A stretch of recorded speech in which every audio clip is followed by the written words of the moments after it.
हर हर महादेव। जय महादेवी, जय जय शिव शक्ति। जय गुरु बाबा श्री राघवेंद्र जी, आपकी सदा है जय हो। जय जय शिव शक्ति। ओम श्री गौरी शंकराय नमः।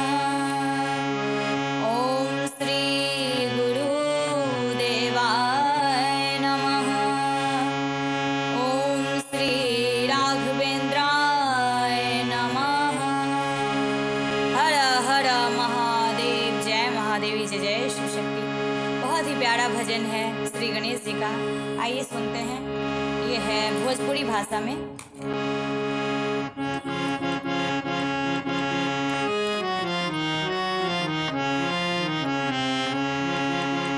पहली पूजा तुहार हो, पहली पूजा तुहार हो, गौरी के ललनवा।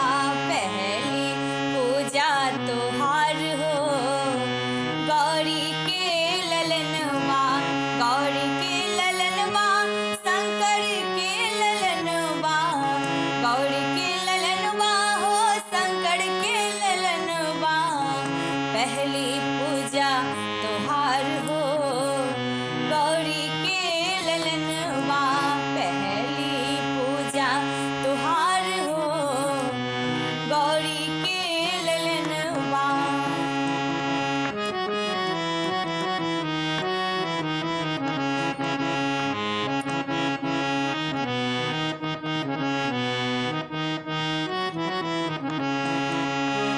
ब्रह्मा से पहले, विष्णु से पहले।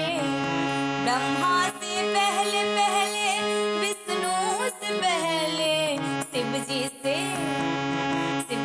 से पहले तुहार हो, गौरी के ललनवा। शिव जी से पहले तुहार हो, गौरी के ललनवा। गौरी के ललनवा, शंकर के ललनवा। गौरी के ललनवा हो, शंकर के ललनवा। पहली पूजा तुहार हो, गौरी के ललनवा।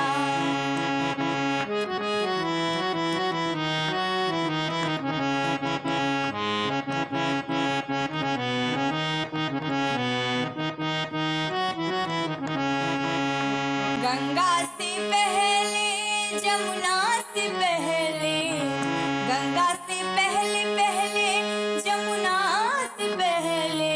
सरयू से, हाँ सरयू से पहले तुहार हो, गौरी के ललनवा। सरयू से पहले तुहार हो, गौरी के ललनवा।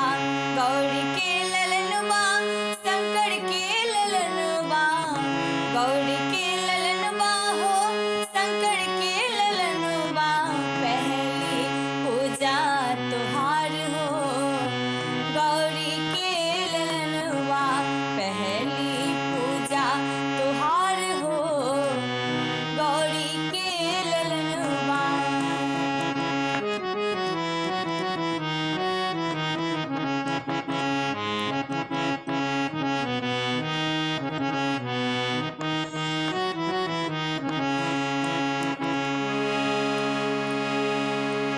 चंदा से पहले, सूरज से पहले।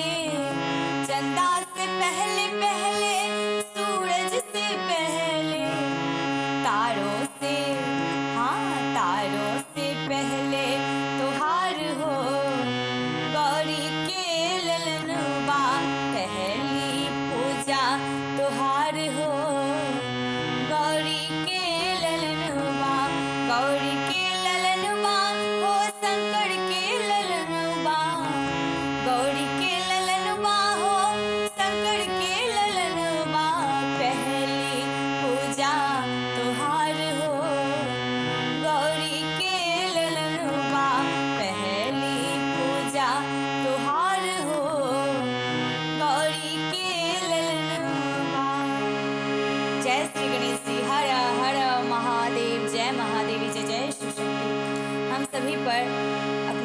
दृष्टि बनाए रखें।